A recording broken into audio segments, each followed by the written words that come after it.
네, 오늘 본문 말씀은 열왕기상 7장 13절에서 26절입니다. 열왕기상 7장 13절에서 26절입니다. 제가 가지고 있는 성경은 구약 521페이지입니다. 열왕기상 7장 13절에서 26절입니다. 제가 13절, 여러분 14절 우리 서로 교독하도록 하겠습니다. 솔로몬 왕이 사람을 보내어 히람을 두로에서 데려오니 그는 납달리 지파의 가베 아들이요 그는 아버지는 두로 사람이니 루스의 대장장이라. 이 히람은 모든 것에 지혜와 총명과 재능을 구비한 자로니 솔로몬 왕에게 와서 그 모든 봉사를 합니다.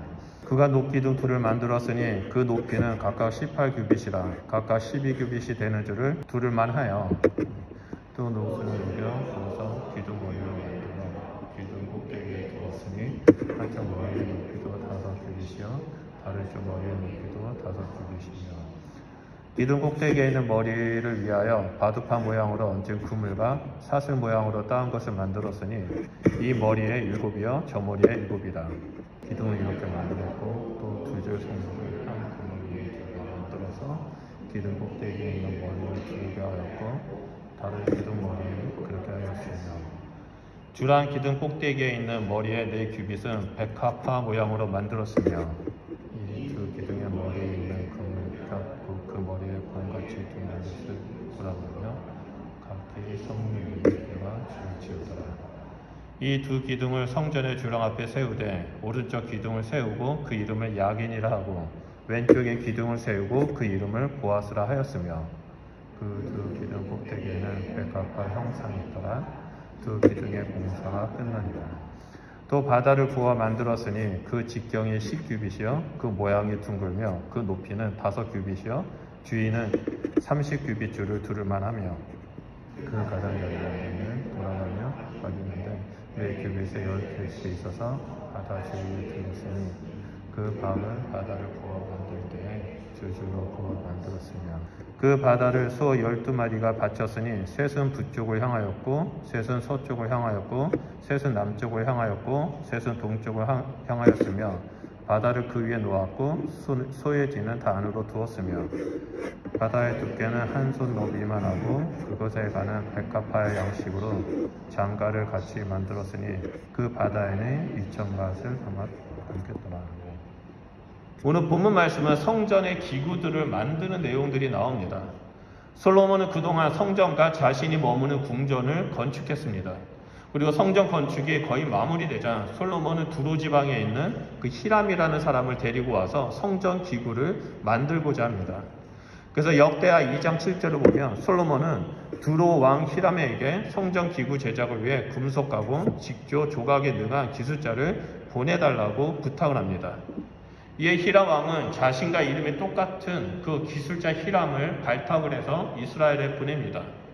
히람은 이 놈만 아니라 금은 동철, 여러 가지 직조, 모든 문양을 새기는 그러한 탁월한 재주가 있는 기술자였습니다. 이 독특한 양식을 능숙하게 다룰 수 있는 다재다능한 장인이었죠. 그래서 솔로몬과 히람 왕이 서로 협력해서 성전의 기구를 만들지만 그 이면에는 보이지 않는 하나님의 섭리와 하나님의 은혜가 있음을 보게 됩니다. 그래서 먼저 14절을 보면요. 기술자 히람에 대해서 납달리 지파 가부의 아들이요 그의 아버지는 두로 사람이니 노스의 대장장이라고 말합니다. 1월 때 히람의 어머니는요 이스라엘 유대인이라는 것을 알 수 있습니다. 히람의 어머니에 대해 오늘 본문 말씀에서는 납달리 지파의 가부라고 말하지만 역대하 2장 14절에서는요 단 지파의 딸들 중에 한 여인이라고 말합니다. 이를 종합해 볼 때 그녀는 원래 단 지파에서 태어났고 후에 납달리 지파의 남자와 결혼을 했습니다. 그리고 거기서 남편이 죽고 가부가 되자 이 여인은 두로 지방의 남자와 재혼을 해가지고 히람을 낳았다라는 것을 볼 수 있습니다. 정통적으로 유대인들 사이에서 어머니가 유대인 경우 그의 자녀도 유대인이라고 불립니다.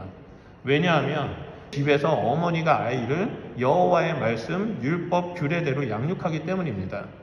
그래서 유대인들은 아버지가 유대인 사람인 것보다 어머니가 유대인이었을 경우 그 사람을 더 유대인으로 인정하고 받아들이는 경우가 있습니다. 결국 저자는 이 성전 기구를 만드는데 갑자기 나타난 이 히람이 유대인이라는 사실을 강조하고 있는 겁니다. 게다가 히람은 모든 녹기구를 만드는 일에 지혜와 총명과 재능이 충만하다라고 14절에 증거하고 있습니다. 그러니까 성전 기구를 만드는 사람이 지혜가 충만하다는 것은 과거의 모세 시대에 그러니까 성막 제작자들에게 지혜의 영을 부어주신 것과 연결이 됩니다. 그래서 이 말씀은 뭐냐면 하나님이 이 히람을 세우고 히람이 성전에 쓰여질 기구들을 만들 수 있도록 지혜와 총명과 재능을 주셨다는 것을 볼 수 있습니다. 이렇게 지혜와 총명과 재능이 충만한 하나님의 기술자 히람에 대해서 장황하게 설명하고 나서 오늘 본문에서 히람이 제일 먼저 만든 기구를 말하고 있습니다. 그 기구는 바로 2개의 녹기둥과 녹바다입니다. 우리가 그동안 열왕기상을 봤을 때 성전 건축의 모든 과정은 하나님의 설계와 계획대로 이루어졌다는 것을 볼 수 있습니다. 하나님의 뜻에 따라 하나님의 방법과 하나님의 순서대로 성전이 건축되고 성전에서 사용된 기구가 만들어졌습니다. 하나님은 히람에게 지혜와 총명과 재능을 충만하게 부어주셔서 제일 먼저 만들도록 하신 것이 바로 이 2 녹기둥과 녹바다입니다. 인간적인 상식으로 본다면, 우리의 생각으로 본다면 성전에서 사용될 가장 중요한 기구들이라 할 수 있는 등잔대, 제단 그런 것들을 제일 먼저 만들 텐데 하나님은 그것이 아니라 녹기둥과 녹바다를 제일 먼저 만들도록 하셨습니다. 도대체 왜 그랬을까요? 이 시간에 하나님께서 왜 녹기둥과 녹바다를 제일 먼저 만들도록 하셨는지 좀 그것에 대해서 살펴보면서 성령이 거하시는 거룩한 성전대 우리에게 좀 적용하는 시간을 가지고자 합니다. 먼저 15절을 보면 녹기둥 둘을 만드는데 그 높이가 각각 18규빗, 둘레가 12규빗이라고 말합니다. 오늘날의 치수로 말한다면 높이는 8m, 둘레는 5m입니다. 열왕기상 6장 2절에 성전의 높이가 30규빗, 다시 말해서 13.7m입니다. 이것을 볼 때 이 2 녹기둥은요, 이 성전의 지붕을 받치는 기둥이 아니라 그냥 장식처럼 세운 기둥이라는 것을 알 수 있습니다. 그래서 이 2 기둥이 본문 21절에 보면 성전의 주랑 앞에 있다고 하죠. 이 주랑은 바로 성전 입구 현관의 오른쪽과 왼쪽에 세웠다는 것입니다. 그래서 제가 여러분 이해를 돕기 위해서 사진을 하나 준비했습니다. 사진을 보시면 파란색 박스 안에 있는 2가지 기둥, 바깥에 그냥 기둥 2개가 딸랑 세워져 있죠. 이것이 바로 2 녹기둥입니다. 그리고 옆에 빨간색 소 위에 있는 것이 녹바다입니다. 21절에 이 기둥에 대해서 오른쪽 기둥을 야긴이라고 부르고요, 왼쪽 기둥을 보아스라고 부릅니다. 여기서 야긴은 그가 세우신다라는 뜻이고요, 보아스는 그에게 능력이 있다라는 뜻입니다. 하나님은 히람에게 그리고 솔로몬에게 이 성전의 2 기둥을 세우고요, 야긴이라는 사람 이름, 보아스라는 그 사람의 이름을 붙입니다. 다른 데에는 이렇게 사람의 이름을 붙인 것이 없는데 유독 이 2 기둥에만 야긴과 보아스라는 이름을 붙이도록 명하십니다. 참 특이하지 않습니까?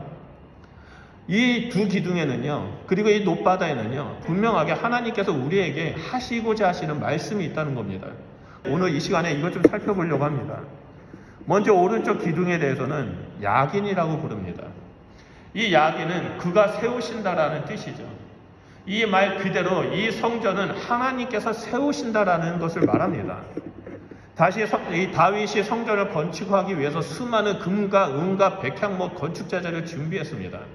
하지만 하나님은 다윗이 성전을 건축한 것을 허락하지 않았습니다. 결국 솔로몬이 왕이 되어서 사람들을 일으켜서 건축을 시작합니다. 그런데 이 건축은요, 하나님이 허락하지 않는다면, 하나님이 은혜를 베푸지 않는다면 건축할 수 없는 일이었습니다. 하나님께서 허락하셨기 때문에 하나님의 때와 하나님의 계획에 따라 이 성전이 세워진 것입니다. 그래서 시편 127편 1절을 보면요, 여호와께서 집을 세우지 아니하시며 세운 자의 수고가 헛되다라고 나옵니다. 사람이 아무리 애를 쓰고 열심히 노력한다 할지라도 하나님이 허락하지 않는다면 집도 성전도 세울 수가 없다는 겁니다. 모든 것이 하나님의 주권 아래 이루어지고 있다는 것을 보여줍니다. 그래서 솔로몬은 성전 건축을 마무리하면서 이 2개의 녹기둥을 세워서 하나님의 주권, 하나님의 계획대로 하나님이 세우셨기 때문에 이 성전이 세워졌다라고 선포하고 있는 겁니다. 그리고 그 하나의 이름을 야긴이라고 이름을 붙인 것입니다. 사람들은, 이스라엘 백성들은 이 성전의 입구에 새겨진 이 야긴의 기둥을 보면서 하나님의 은혜를 기억해야만 합니다. 하나님께서 우리에게 성전을 허락하셨기 때문에, 은혜를 베풀어 주셨기 때문에 내가 지금 이 성전 입구를 들어갈 수 있다는 것을 기억하면서 감사와 찬양으로 성전에 들어갈 수 있도록 한 겁니다. 그리고 성전에서 제사를 드리고 예배를 드리고 나올 때 또 이 야긴의 기둥을 보면서 내가 세상 가운데 하나님의 은혜를 기억하고 하나님의 은혜를 붙잡고 살아가는 자가 되어야 한다는 것을 명심하도록, 가슴팍에 새기도록, 심령에 새기도록 이 기둥을 세웠다는 겁니다. 그런데 이스라엘 사람들은 이 하나님의 은혜를 망각하게 됩니다. 처음에 하나님의 은혜를 찬양하면서 성전에 들어와서 제사를 드렸지만 시간이 좀 지나니까 모든 것이 익숙해지게 됩니다. 그래서 이 제사가 형식적인 신앙생활을 하게 되죠. 하나님을 허락하시고 세우신 것에 대해서 무감각하게 됩니다. 그냥 옛적부터 있었던 성전이라고 여깁니다. 그래서 성경을 보면 이러한 일들이 끊임없이 반복해서 많은 문제점들이 일어나는 것을 볼 수 있습니다. 한 예로 인간의 죄악이 온 세상에 가득하자 하나님께서는 물로써 심판을 하고자 결정하십니다. 그 중에 의인이라고 할 수 있는 이 노아의 가족들을 부르시죠. 그리고 노아에게 방주를 세우도록 말씀하십니다. 노아는 하나님의 말씀에 따라 방주를 만들고 자신의 가족들을 데리고 그 방주에 들어갑니다. 하나님의 은혜로 그 대홍수에서 살아남을 수 있게 되었습니다. 모든 사람들이 심판당하고 노아의 가족만이 남아서 다시 한번 하나님의 뜻을 이 땅 가운데 이루고자 하나님은 은혜를 베풀어 주셨습니다. 그런데 시간이 지나서 어떻게 됐습니까? 노아의 후손들이 시날 평지에 모여서 탑을 쌓기 시작합니다. 하나님의 이름을 나타내는 것이 아니라 자신의 이름을 세우고자 이 탑을 중심으로 말미암아 우리가 흩어지지 않고 우리의 이름을 널리 알리고자 바벨 탑을 쌓게 됩니다. 이러한 반역의 역사가 성경에 빼곡하게 기록되어 있습니다. 하나님의 은혜로 구원을 받았는데 그 은혜를 잊어버려서 반역하고 다시 하나님께서 사사를 보내시고 선지자를 보내시고 많은 하나님의 종들을 보내서 일으켜 세웠음에도 불구하고 결국에 익숙해져서 그 은혜를 잊어버리고 죄악 가운데 들어가게 됩니다. 이러한 일들이 오늘날 우리에게 동일하게 일어나고 있다는 겁니다. 하나님은 예수 그리스도를 통해서 우리를 구원하셨습니다. 우리에게 매일 아침마다 새로운 아침, 새로운 하늘, 새로운 공기, 새로운 날들을 우리에게 허락해 주셨습니다. 하나님이 우리에게 주신 것은 옛것이 하나도 없습니다. 아침에 일어나 보면 모든 것이 새 것으로 우리에게 채워져 있습니다. 하지만 우리는 이 모든 것이 일상생활 가운데서 익숙해집니다. 그래서 하나님이 새 것으로 우리에게 채워주시는 그 은혜를 잊어버리게 됩니다. 감사하는 것을 잊어버리게 됩니다. 하나님께서 허락하셔서 주변의 일들을 은혜 가운데 다 이룰 수 있게 됩니다. 공부도 하게 되고 일도 하게 되고 사람들을 만나서 교제하게 됩니다. 그리고 가정을 꾸미게 됩니다. 그런데 이 은혜를 잊어버리니까 어떻게 생각합니까? 내가 잘나서, 내가 열심히 해서, 내가 선택해서 이 모든 것이 잘 됐다라고 여기게 되고 자만하게 됩니다. 여러분, 왜 하나님께서 야긴이라는 기둥을 성전에 세우셨습니까? 성전에 들어갈 때, 그리고 성전에서 예배드리고 나올 때 하나님의 은혜를 잊지 말라고, 하나님의 은혜를 기억하라고 하나님께서 세우셨기 때문에 이 모든 것이 가능하다라는 것을 기억하라고 말씀하신 겁니다. 우리가 주일날 예배드리기 위해서 이것을 모일 때, 예배를 끝나고 집으로 갈 때에도 우리는 끊임없이 하나님의 은혜를 기억해야만 합니다. 하나님의 은혜가 있기 때문에 우리는 살 수 있습니다. 하나님의 은혜가 없이는 우리는 이 땅에서 죽을 수밖에 없습니다. 하나님의 은혜만이 우리를 살아갈 수 있는 존재로 만들어진 겁니다. 그렇기 때문에 우리는 이 야긴의 기둥을 기억하면서 하나님의 은혜를 늘 기억하고 하나님의 은혜가 동행하는 자가 되어야 한다는 겁니다. 그리고 나서 두 번째로 하나님은 이 왼쪽에 있는 기둥 보아스라고 이름을 지었습니다. 이 보아스는 그에게 능력이 있다라는 뜻입니다. 야긴이 하나님께서 성전을 세우시고 은혜를 베풀어 주셨다면 이 보아스 기둥은 하나님께서 성전에 임하셔서 능력으로 다스리고 보호하고 계신다는 것을 상기시켜 줍니다. 그래서 이스라엘 백성들의 성전에 들어갈 때마다 하나님께서 허락하신 이 보아스 기둥을 바라보면서 하나님은 지금 우리와 함께 하신다. 하나님은 지금 내 예배를 기쁘게 받아주시고 성령으로 임하셔서 능력 가운데 우리와 동행하신다는 것을 보도록 하신 겁니다. 그리고 예배를 마치고 나아갈 때 또 이 보아스의 기둥을 보면서 나는 이 땅에서 하나님의 능력으로 살아가는 자이다. 하나님은 나와 지금 함께 계신다. 내가 어디로 가든 하나님은 나를 돌보시고 보호하신다는 것을 기억하면서 살아가도록 이 보아스의 기둥을 세우신 겁니다. 이 능력의 하나님께서 함께 하시기 때문에 이스라엘은 보호를 받았고 평안을 누리게 되었습니다. 역사를 보면 이스라엘 백성이 간절히 하나님을 사모할 때 하나님은 그들을 지켜주시고 그들을 평안 가운데 번성하도록 하셨습니다. 하지만 이스라엘이 하나님 앞에서 형식적인 신앙을 행하고 우상을 섬기고 하나님을 반역했을 때 하나님은 그들과 함께하지 않았습니다. 하나님이 그들과 함께하지 못함으로 말미암아 이 거룩하신 하나님이 제 가운데 있는 그 이스라엘 가운데 함께 머물지 못할 때 어떤 일이 일어났습니까? 이방 민족이 쳐들어와서 이스라엘 백성을 괴롭히고 그들을 고통 가운데 당하도록 했다는 겁니다. 그리고 고통 가운데 있을 때 이스라엘 백성들은 회개하고 다시 한번 하나님을 찾습니다. 보아스의 그 기둥을 기억하면서 하나님 앞에 찾습니다. 하나님이 나의 능력이 되십니다. 하나님 다시 한번 구원을 베풀어 주십시오. 하나님 저의 힘이 되어 주십시오라고 기도할 때 그들의 회개 기도를 들으시고 다시 한번 정결케 하시고 거룩케 하시고 함께 하셔서 그들을 구원하시는 내용이 이 성경에 기록되어 있습니다. 사사들이 다스릴 때에는 평안이 가득했지만 이스라엘 백성들은 다시금 나태함 가운데 빠지게 됩니다. 선지자가 와서 하나님 말씀을 전할 때에는 들었지만 이 나태함이 선지자를 통한 하나님의 말씀을 듣지 못하게 만듭니다. 그래서 이들은 다시 죄를 짓고 이방 민족에게 고통당하는 일들이 반복해서 계속해서 나타나고 있습니다. 하나님 품 안에 있을 때에는 하나님이 보호하시지만 우리가 죄를 져서 스스로 하나님의 품에 떠났을 경우에는 그 누구도 우리를 보호해 줄 수 없습니다. 오직 우리 하나님만이 우리의 피난처가 되시고 우리의 산성이 되시고 우리의 능력이 되어 주십니다. 다윗은 하나님의 품 안에서 전쟁에 나가 골리앗을 무너뜨렸습니다. 이 모든 것이 하나님께서 함께 하시기 때문에 가능한 일이었습니다.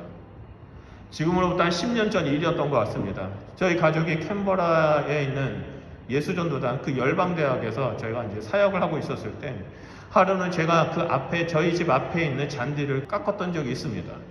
기계를 가지고 와서 열심히 밀어서 잔디를 깎고 있는데 그때 5살밖에 되지 않던 요셉이가 막 뛰어나오더니 아빠 자기도 잔디 깎고 싶다는 겁니다.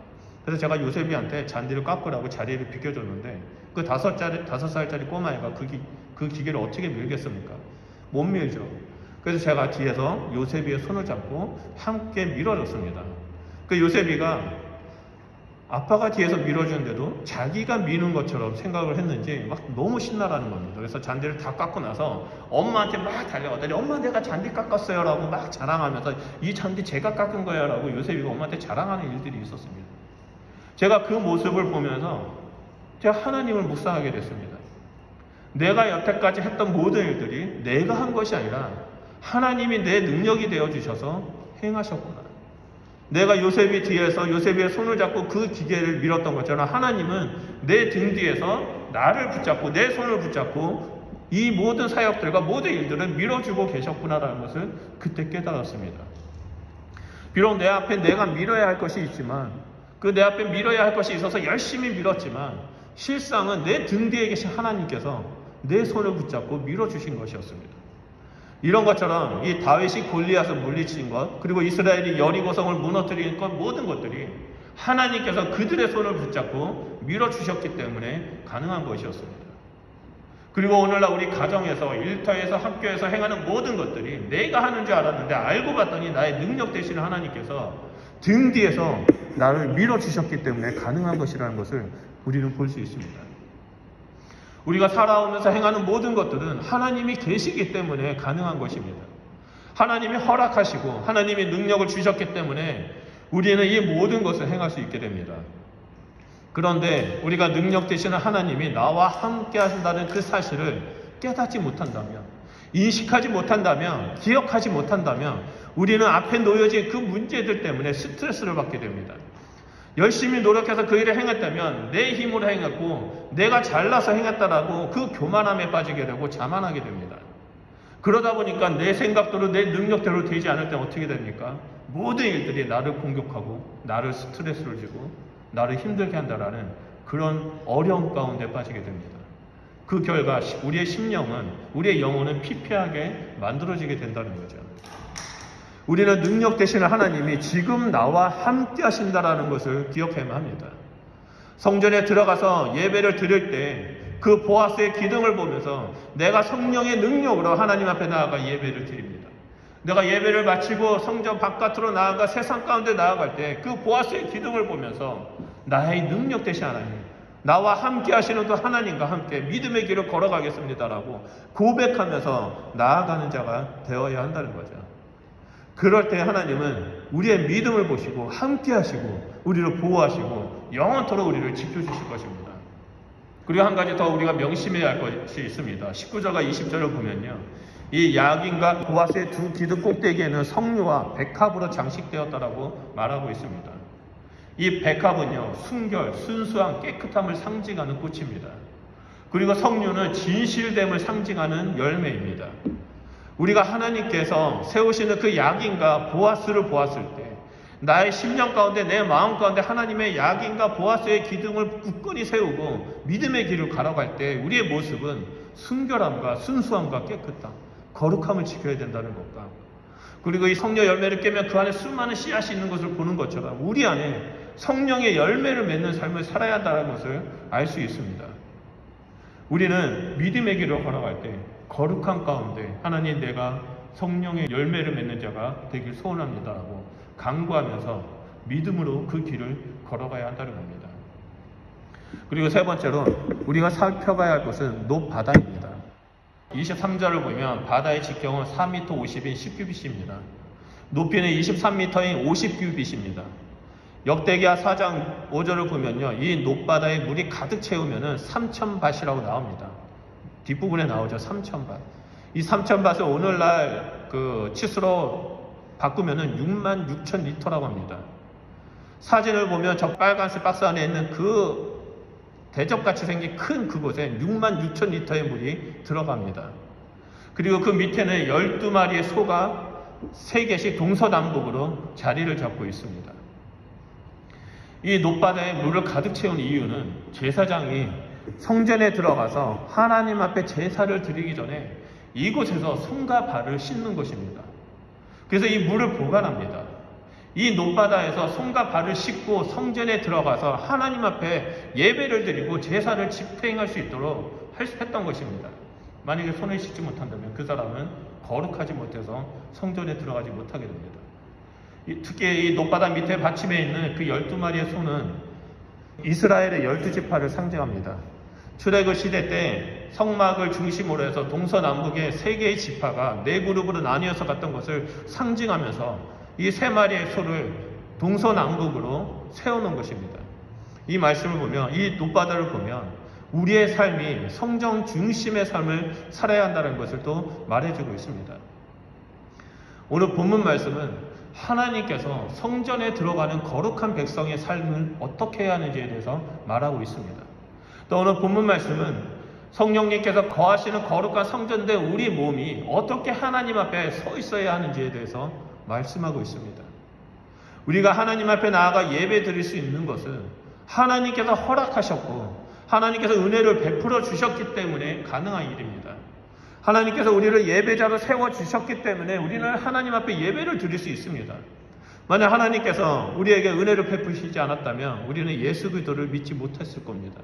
아직도 이 세상에서 우상 숭배를 하면서 하나님을 떠나 우리의 소견대로, 우리의 마음대로 살았을 것입니다. 하지만 하나님께서 우리를 세우시고 은혜를 베풀어 주셨기 때문에 그 은혜에 힘입어 하나님 앞에 나아가 예배를 드릴 수 있게 된 것입니다. 그리고 우리에게 성령님을 보내주셨습니다. 그래서 성령의 능력으로 이 땅에서 믿음의 길을 걸어갈 수 있도록, 성령의 힘으로 모든 일을 감당할 수 있도록, 그래서 성령의 열매를 맺는 예배자의 삶을 살 수 있도록 우리에게 하나님께서 능력으로 함께 해주신 겁니다.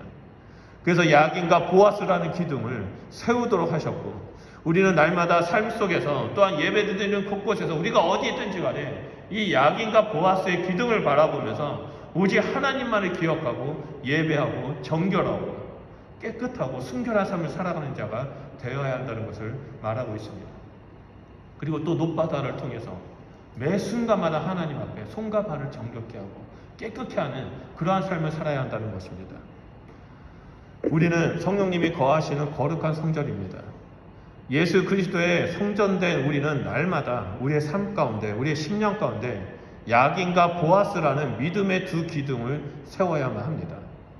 하나님의 은혜를 찬양하고 하나님의 능력으로 이 땅에서 믿음의 길을 걸어가야 합니다. 그뿐만이 아니라 날마다 예수 그리스도의 보혈로 정결케 함으로써 세상과 구별된 거룩한 백성의 삶을 살아야만 합니다. 오늘 함께 예배드릴 우리 성도님들은 우리의 심령 가운데 두 개의 높기둥을 세우고 높바닥 가운데 나아가 정결케 하시는 주의 백성이 되시길 주님의 이름으로 축원드립니다. 우리의 삶이 하나님의 은혜와 하나님의 능력이 가득한 그런 삶을 사는 자가 되시길 축복합니다. 하나님은 우리와 늘 함께 하시고 우리를 세우시고 우리의 능력이 되길 원하고 계십니다. 다만 우리가 하나님 앞에 거룩한 가운데 서지 못하기 때문에 우리의 능력 대신 하나님을 경험하지 못하게 되고 날마다 우리 가운데 은혜로 베풀어 주시고 새로운 것을 채워주시는 그 하나님을 알지 못할 뿐입니다. 저는 오늘 함께 예배드린 우리 성도님들은 늘 하나님을 경험하고 체험하며 그 은혜 되신 하나님 또 능력의 하나님을 바라보며 나아가는 주의 백성이 되길 소원합니다. 우리 이 시간에 좀 말씀을 기억하면서 기도했으면 좋겠습니다. 여러분은 어떠한 삶을 살고 계십니까? 날마다 하나님의 은혜를 기억하면서 살아가고 계십니까?